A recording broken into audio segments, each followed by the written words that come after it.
fifth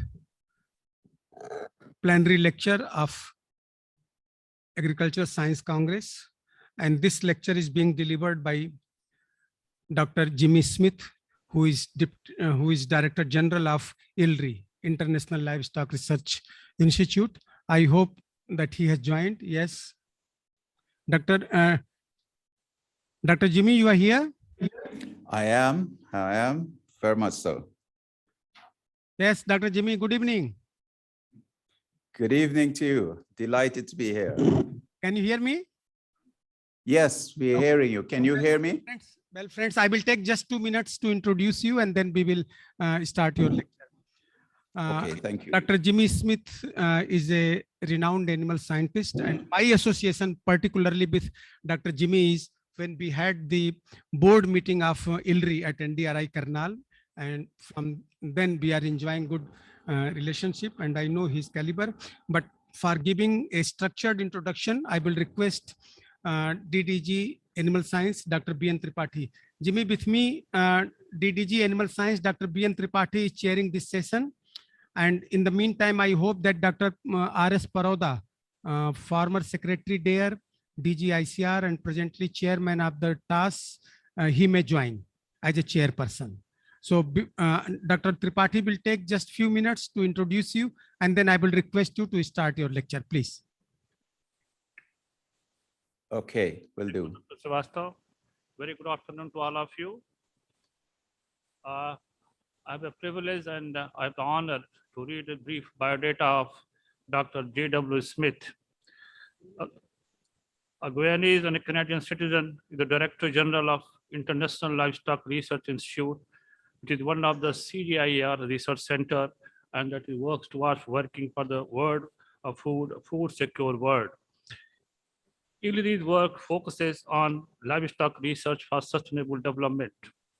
Before joining ILRI, Dr. Smith led the livestock portfolio at the World Bank, and working at the corporate level, he anchored the bank's investment on sustainable livestock development and mitigating the threat of zoonosis, which have got a pandemic potential.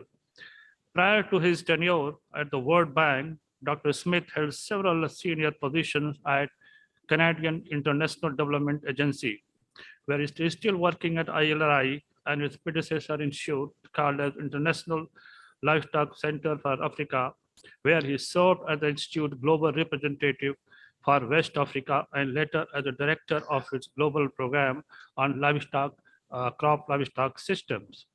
Before the decades of work at IOCA and ILRI, Dr. Smith held senior position at the Canadian Agriculture Research and Development Institute at Trinidad and the Livestock Development Company, LIDCU Guyana.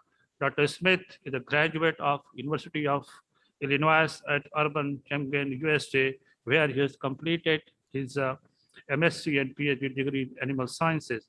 He has published a lot of papers, including 100 publications that includes a peer-reviewed papers in referred journal, books, chapter, policy paper, and he has edited a number of proceedings. So Dr. Smith, you are most welcome to this 15th Agriculture Science Congress being held in India at Varanasi. So next. Thank you, Dr. Tripathi. Thank you for giving brief introduction about Jimmy Smith. He will be talking on energy and dairy in India, opportunity in the context of demand. Now I will request Dr. Jimmy Smith to kindly start his lecture. Jimmy Smith, please. Thank you, Dr. Srivastava, Dr. Tripathi. Distinguished ladies and gentlemen, I am delighted to have the opportunity to speak today at this important Agricultural Science Congress. I'd like to talk in the context of the Congress about the energy in India in the dairy sector, opportunities in the context of demand. Let me try to frame what I want to say in the context of the dairy sector and energy needs. First, I'd like to remind all of us about the importance of dairying in India, the production, the contribution to the national economy, and the projected demands and the current production systems that produce this demand. Much of this is not new, but I thought I'd frame the discussion today in this context, because it is in this context that we must see the energy needs. So first, let me very quickly review the dairy sector in the context of production. We know that over 188 million tons of milk is produced, according to the figures for 2019, 97% of this coming from cows and buffaloes. This, of course, is over 1/5 of the world's production. So, as we know already, dairying is big business in India, even if it's in the hands of smallholders.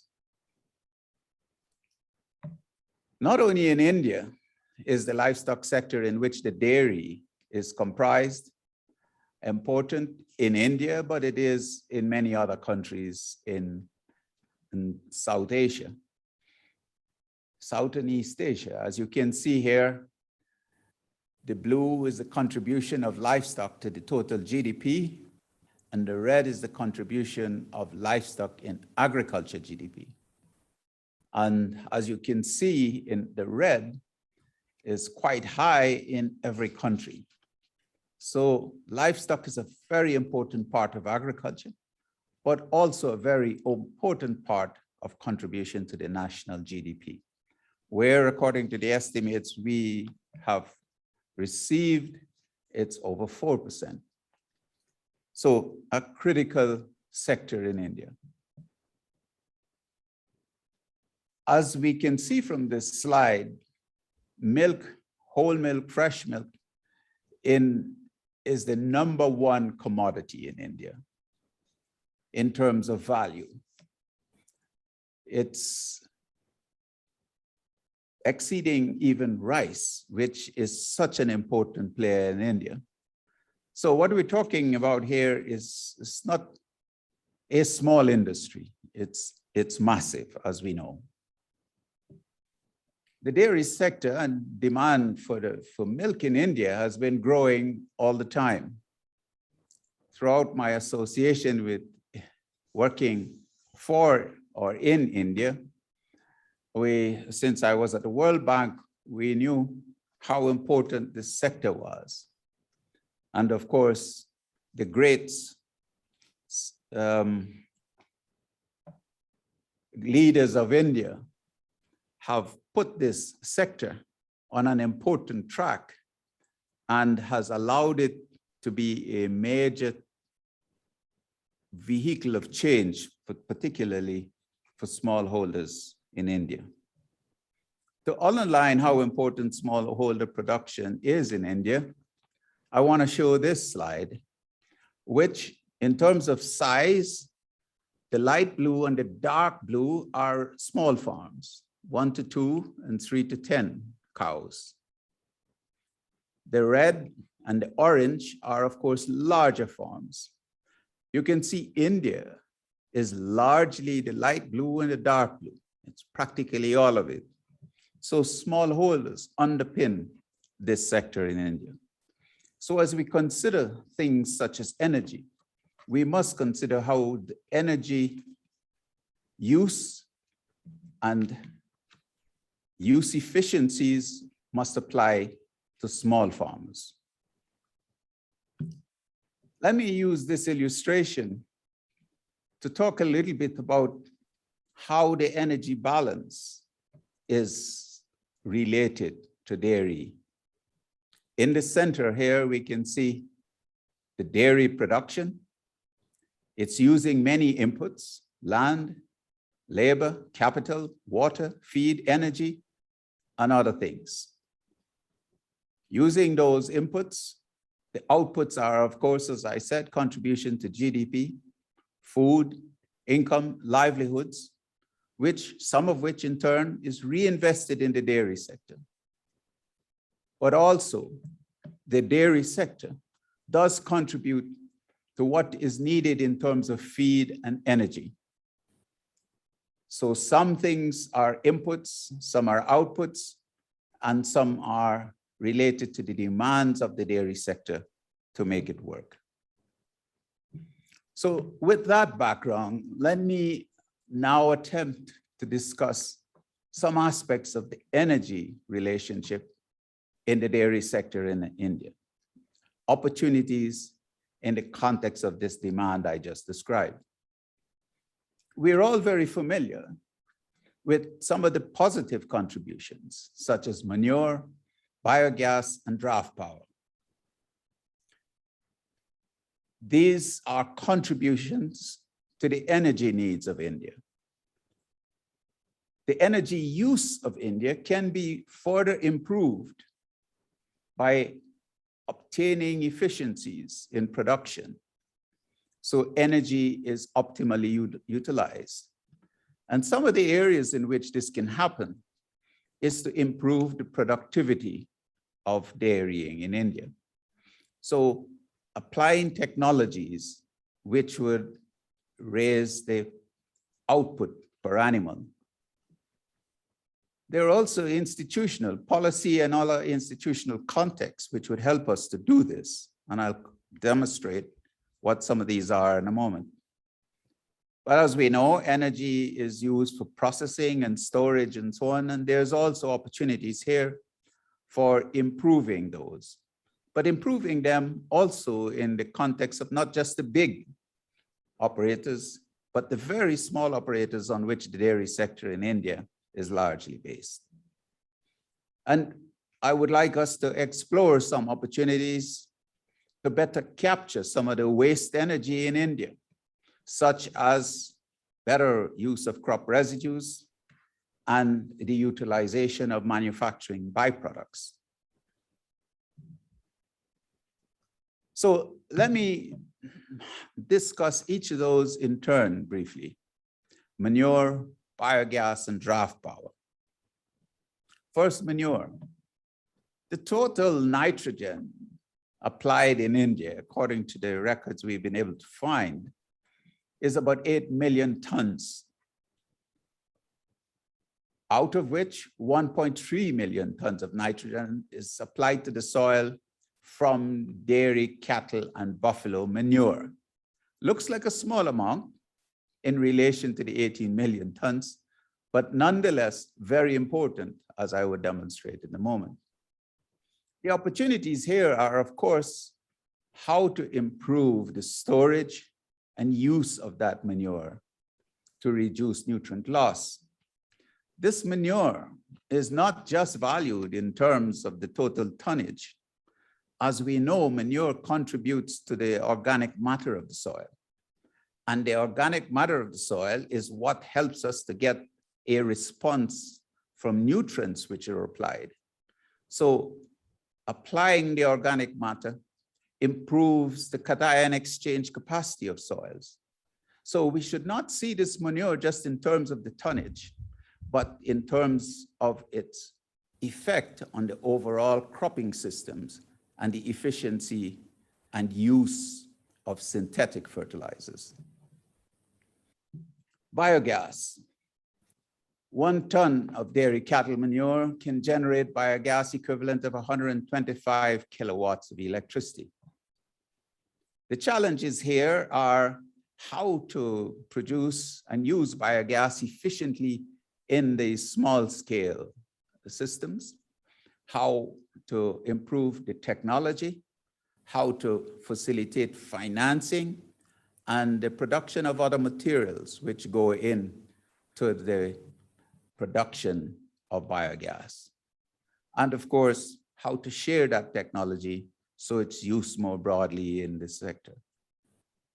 The opportunities here are to make the energy even cleaner. We know that after the biogas is produced, the digestate can still be used for application to the soil and should be taken back there, and how to do that effectively without nutrient loss. This biogas usage is, of course, very important in the lives of women, because by producing the biogas, other energy sources for cooking they do not have to pursue, such as firewood and so on. So here we need new small-scale technologies for use in the biogas sector. And I know many are working on how to improve this technology. Draft power, some say ancient, antiquated, and we should all go to mechanical mechanization. Not true. Although decreasing, estimates are that over 60 million work animals in India are used, the equivalent to 20,000 megawatts electrical power, valued at around over 1 billion, 1.3 billion US dollars. This is not small change. And of course, whilst this seems like old technology, we have to remember that it's clean technology. To replace this, India will require over 6 million tractors consuming 13 million tons of diesel, which of course contributes to environmental pollution. And the just concluded COP26 places us in a very tight corner about how to reduce emissions from all sectors, including the agriculture sector. So as in the case of manure, the value of this draft power is not just the total land that is cultivated. It is also the fact that it is relatively clean energy. So let me say a few words about increasing the production efficiency. Because if we increase the production efficiency, we can use energy more optimally. We can lower the amounts of energy we demand. And here, 3 categories: productivity, improvement through technologies, institutional and the policy context, and efficient processing and storage. First, a word on improving productivity. This figure illustrates, on the one axis, the CO2 production, and on the other, the amount of milk produced. As you can see, the CO2 produced per unit of product is very high at low productivity levels, low production and productivity levels. As you increase production, the CO2 emissions declines per unit of product.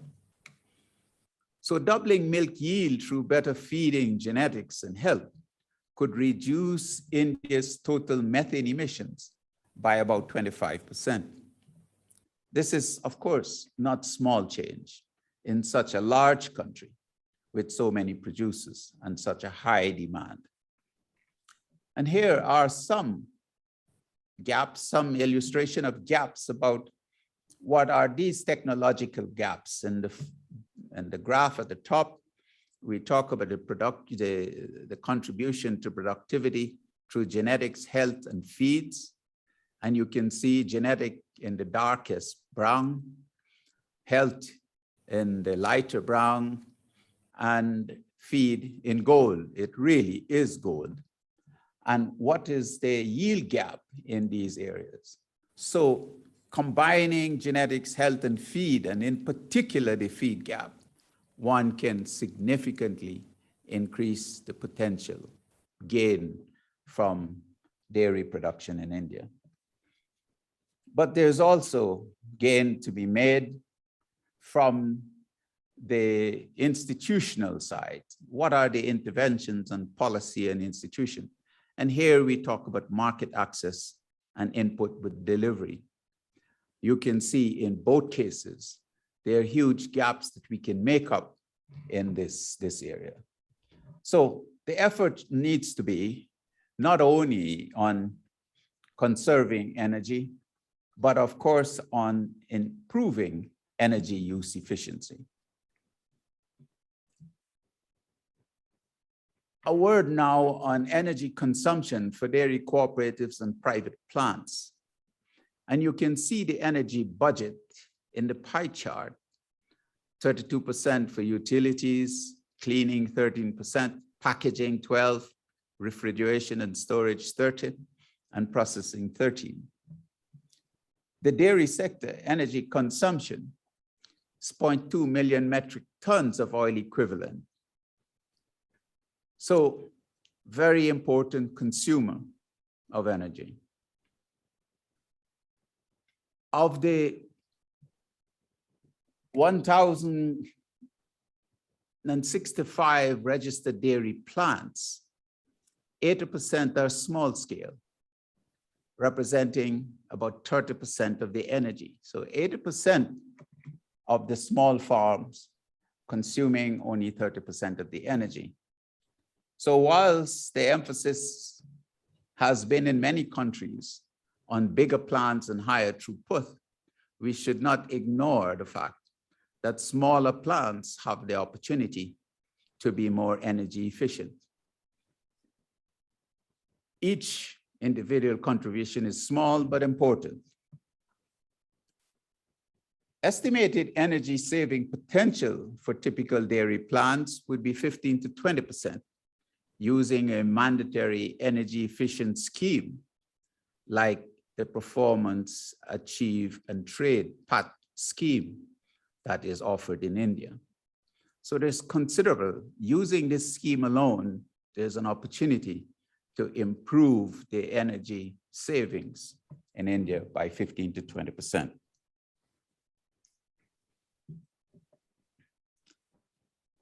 Energy efficiency in the dairy sector can be also achieved through energy efficient buildings, ventilation, and cooling.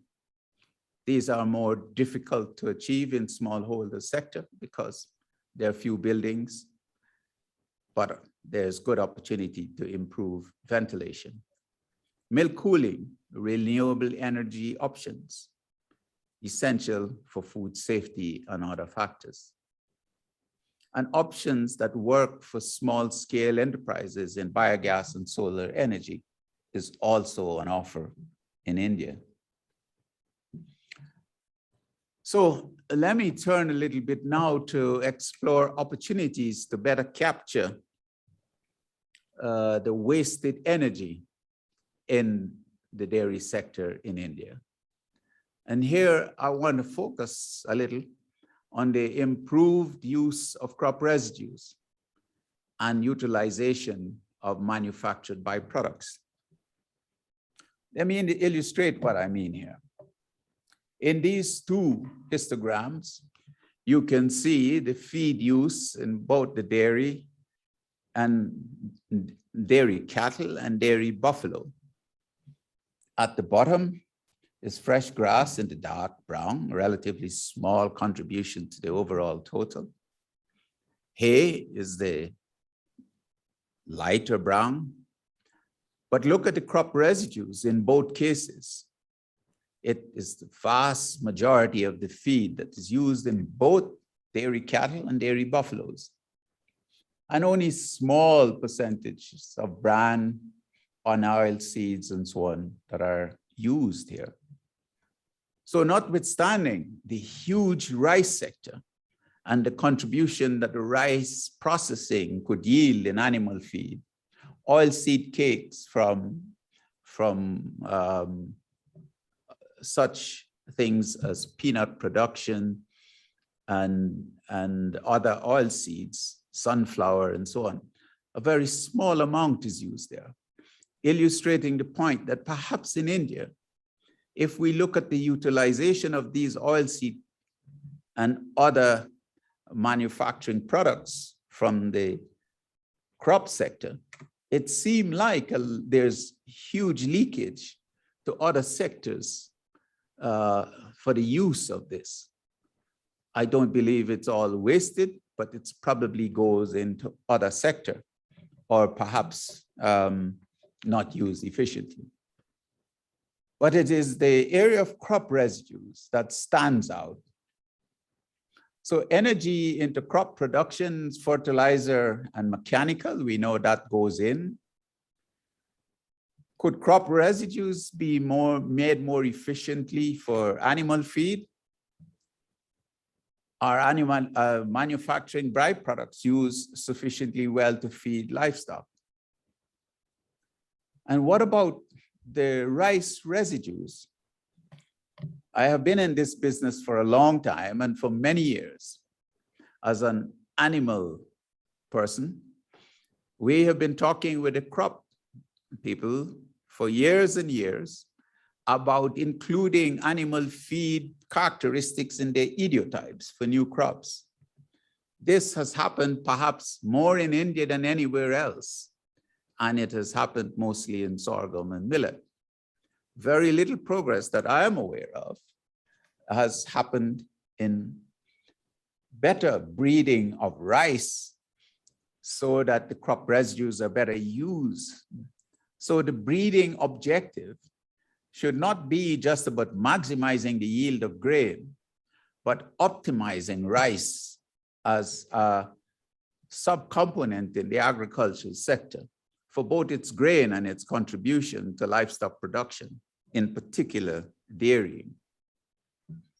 So let me drill down a little bit more here on what this could yield.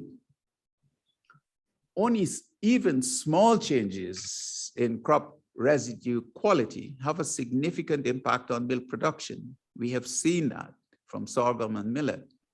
1% increase in digestibility of sorghum stover fed to dairy cows lead to 6 to 8% increase in milk. Remember that in the case of rice, it's not only the utilization, but the frequent burning of the rice stubble, as is happening right now, as I understand, that needs to be done away with. As India begins to look at how to deal with, well, not begin, it has been in the business of reducing its carbon footprint, burning of rice straw would be an area where we can make significant gains. So we must improve feed quality, inclusion of feed quality in the parameters, as I said, for breeding, and significant increase of crop variety uptake will happen if we do this, because we know farmers select crop on the basis of their total utility on the farm and not just in relation to one specific part of that subsector. So it's not just about rice, although rice alone is important, but the whole rice industry can also make a huge impact on the dairy industry, as the dairy industry is in fact producing manure and traction and so on, I mentioned earlier on. So also improving feed utilization through processing. We know that some of the byproducts of agriculture are very difficult to transport. So we need to process them, as is done in India, but more needs to be done in the production of feed blocks, for example. And leveraging spin-off technologies such as second generation biofuels and so on. So I want to close where I started and to make the case as best I could that we should work harder on improving the quality of the rice stover so that it can make an impact in the dairy sector. And whilst doing so, reduce the total greenhouse gas emissions of India. So let me end as I started. It is taking colds to Newcastle to tell an audience like this that dairy is a very important aspect of the economy. But I say this for completeness. It is a critical part of India's economy. And demand for dairy products will continue to grow, as I illustrated earlier. Along with the growth, improving energy efficiency opportunities, especially in feed energy interface, is very important. As we have listened to, and I did listen to the intervention of the Indian representative to the COP last week, we know that the world is engaged in a high pressure, high stakes effort to curb greenhouse gas emissions, to curb global warming and to keep it to 1.5. We know about some of the inequities about doing that. And as the Indian representative at COP said last week, the developing countries are entitled to some of the carbon budget of the world and cannot shoulder all the cost of making the transformation immediately that many in the developed world can do. So we need not only a more balanced approach to how we go about the climate change issue, but it's imperative that all sectors do something about climate change and do all it could as quickly as it could. And my argument here is that in the case of feed use in energy, and in particular crop residues, and in that case in particular rice, a lot could be done that will contribute not only to the production and productivity of cattle and an improvement of the dairy sector, but will make a significant contribution to the curbing of greenhouse gas emissions from the sector in India. Dr. Srivastava, thank you very much for the opportunity to speak today. And I hope that I have made the case for more work on crop residues in particular, but have given a bit of insights about how the dairy sector might go about improving its energy use and efficiency. And I want to thank all my colleagues at ILRI for helping me to produce this presentation, particularly our colleagues in India itself. Thank you very much. Thank you very much, Dr. Jimmy. Thank you very much. Thank you, Dr. Jimmy. Thank you very much. It was a wonderful lecture and befitting to the theme of the conference. Now, I'm happy to see that Dr. Paroda has also joined, and he is the chairman of this session. But before I request Dr. Paroda to conclude the session, I will request Dr. Tripathi just give his comments in very brief. Dr. Tripathi, DDG Animal Sciences. Dr. Paroda, welcome, sir. Thank you, Dr. Srivastava. So first of all, I would like to congratulate Dr. Jimmy Smith for giving a very, very nice talk and just exposing all the material that we have, demand of dairy production in India, and how the energy we can channelize it towards efficient dairy production. And he has given all the very good examples, how manure, how biogas and drought power, and given a very good estimate that how this power can be generated, kind of electricity of so much, that can be used for the better dairy production, and also at the same time can also address the global warming in the form of climate change. Dr. Smith, thank you very much for giving this very wonderful talk and exposing, and also giving a very, very thoughtful proposal that how we can use our crop residue, rice residue, and also all the byproducts from the agriculture waste that can be converted into a better and efficient feed that can be used for the dairy production in India. Thank you very much for that, sir. Thank you. Thank you very much, Dr. Tripathi. Well, colleagues, in the last, Dr. Paroda, I will request to give his concluding remarks. But here I would like to say that in India, as we all know, that milk is not produced in mass, but it is being produced by masses. And now globally, it has been acknowledged that for food security, our crop sector will be sufficient, but for nutritional security, I think we have to rely on livestock sector, dairy sector, fishery sector, and horticultural sector. That is the number 1 point. And number 2 point, as has been said, that today 22% of the total world milk is being produced in India. By 2050, 50% of the growth in dairy sector will be from Asia only. So now time has come that we have to make a balance that how much energy is being spent on production of the milk and how much energy we can produce from the livestock sector. On one hand, on other hand, we have to calculate the total carrying capacity of livestock for this continent and more particularly for this country. How many animals we can keep in India so that there is a balance between environment, production, which is required for the nutritional security, and the energy which is required for the livestock sector. Wonderful talk given by Dr. Jimmy Smith. He's a very renowned animal scientist at international level. We had listened her his several talks, and today also he spoke befitting to the theme of the conference, theme of the seminar. Now Dr. R.S. Paroda ji is with us. We all know Dr. R.S. Paroda, and he's having good interaction with Jimmy Smith. Dr. Paroda has been former secretary DARE, former Director General ICR, and presently he is chairman of the Trust for Advancement of Agriculture Research.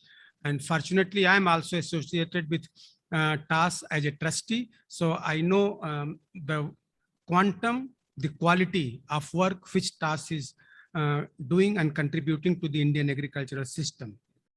I will request Dr. Paroda for his concluding remarks, please. Thank you, Dr. Srivastava. Am I audible? Yes, you are audible. You are audible, sir. You are audible. First of all, Jimmy, thank you for very comprehensive and relevant talk this evening.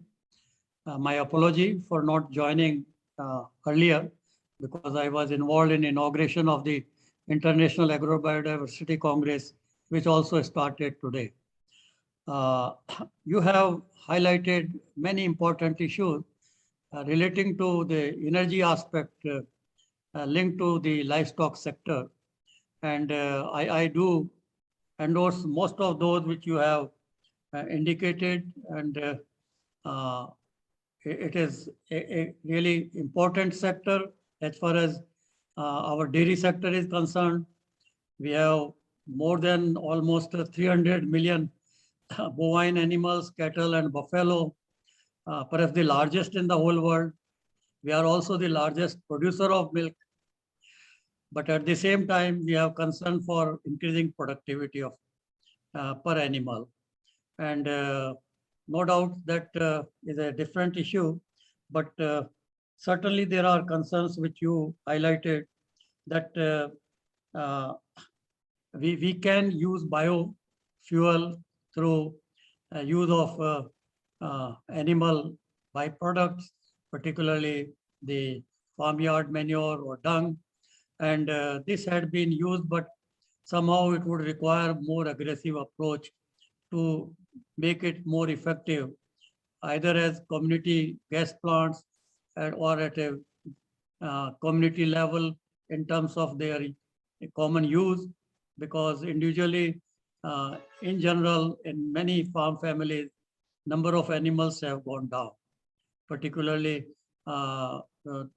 we used to have large animals for draft purpose, but now people are mainly confined to milch animals, and therefore there is definite need to relook at how we can go in for efficient use of what you mentioned also about biogas.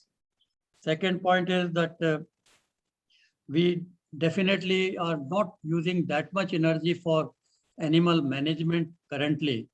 But if we will go for much better management initiative in future, there will be more requirement of energy in the livestock sector for increasing both production and productivity.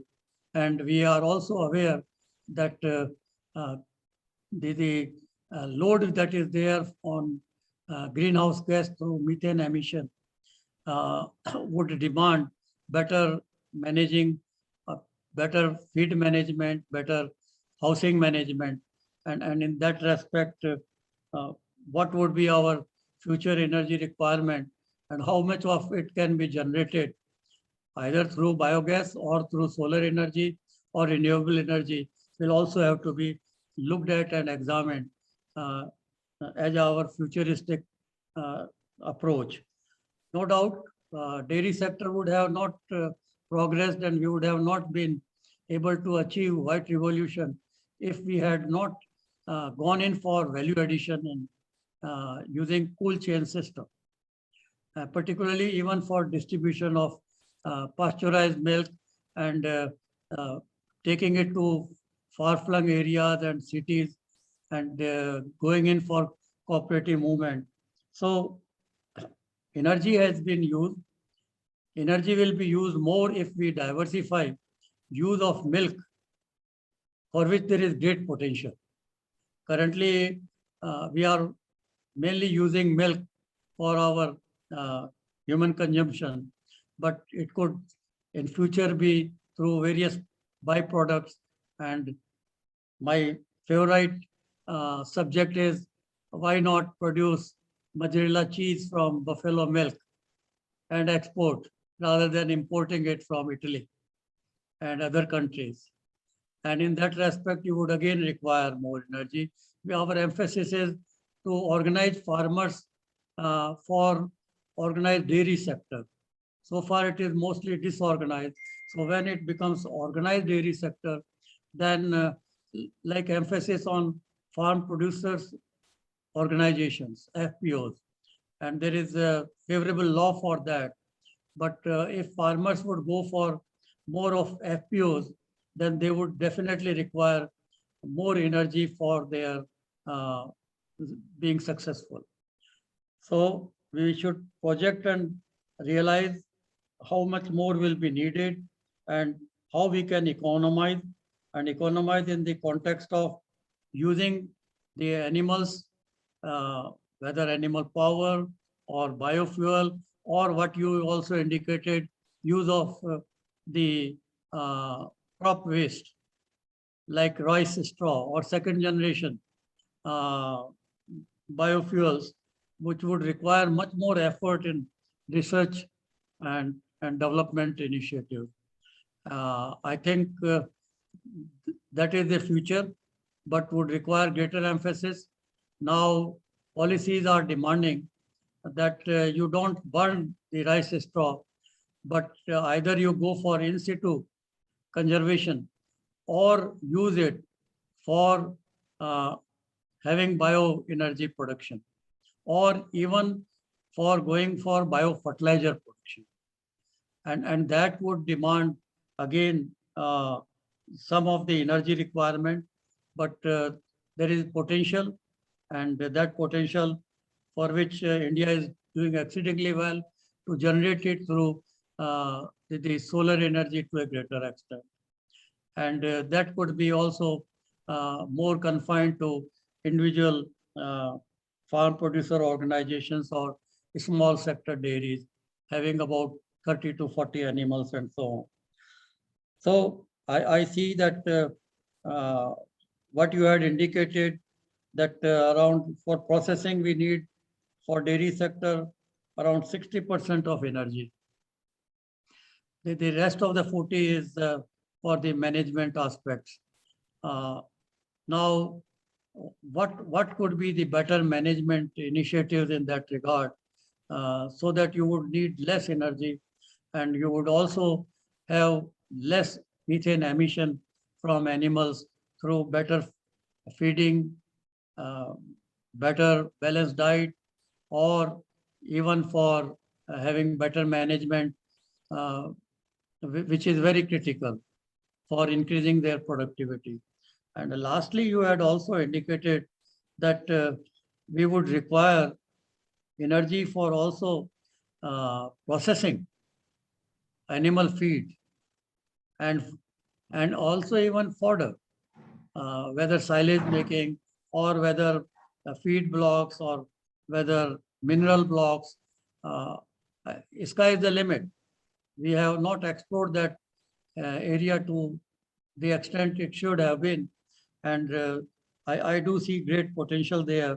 And your emphasis on improving energy efficiency is well received, must be taken care of.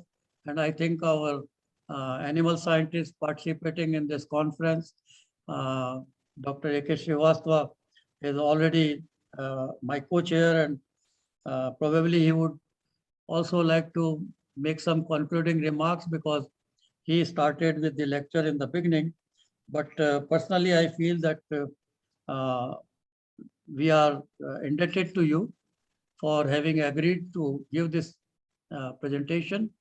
It is very relevant, and we have to look at now in the context of going ahead and not only consuming milk and milk products internally in our market, which somehow is robust, and we are happy. We are not like New Zealand and Australia. If you produce and don't export, you will not survive. And we would also require energy for processing for meat. Our meat export is stagnant at around 3 million US dollars per year for last 1 decade. The sky is the limit in that area also. And for meat processing, you would require much more energy and cool chain system and export system, like we have capitalized in case of, fishery sector, where we are exporting shrimp through cool chain system and exporting within the country from Andhra Pradesh to all other states, even in the north. So even there is great potential for that.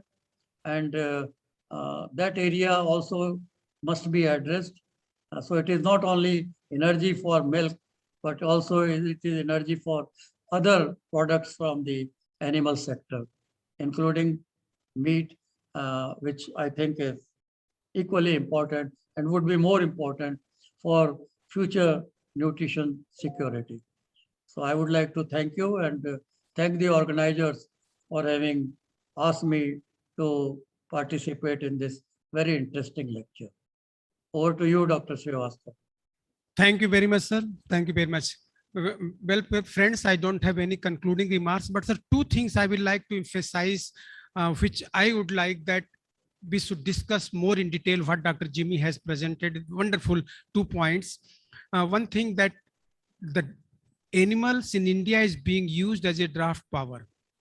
And if we don't have animal, what we are using at present for use in agriculture as a drought power, then how much energy we will require more. I think that was the very important point, which we generally ignore.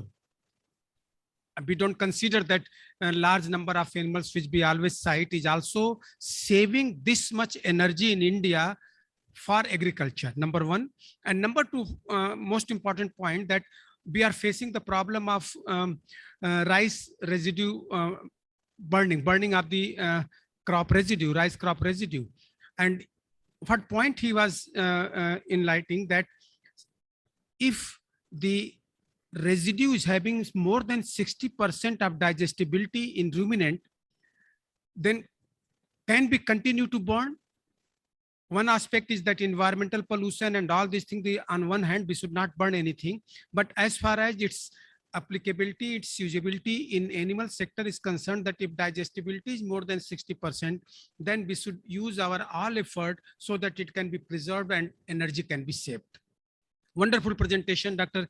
Jimmy. Once my heartiest congratulations, and it was very educating to the scientists of livestock, animal and crop sciences. We will continue to interact in future, and we will certainly see that energy being utilized in dairy sector and energy being produced by dairy sector, there is a balance. There is a balance, and we are benefited by livestock sector and dairy sector in future.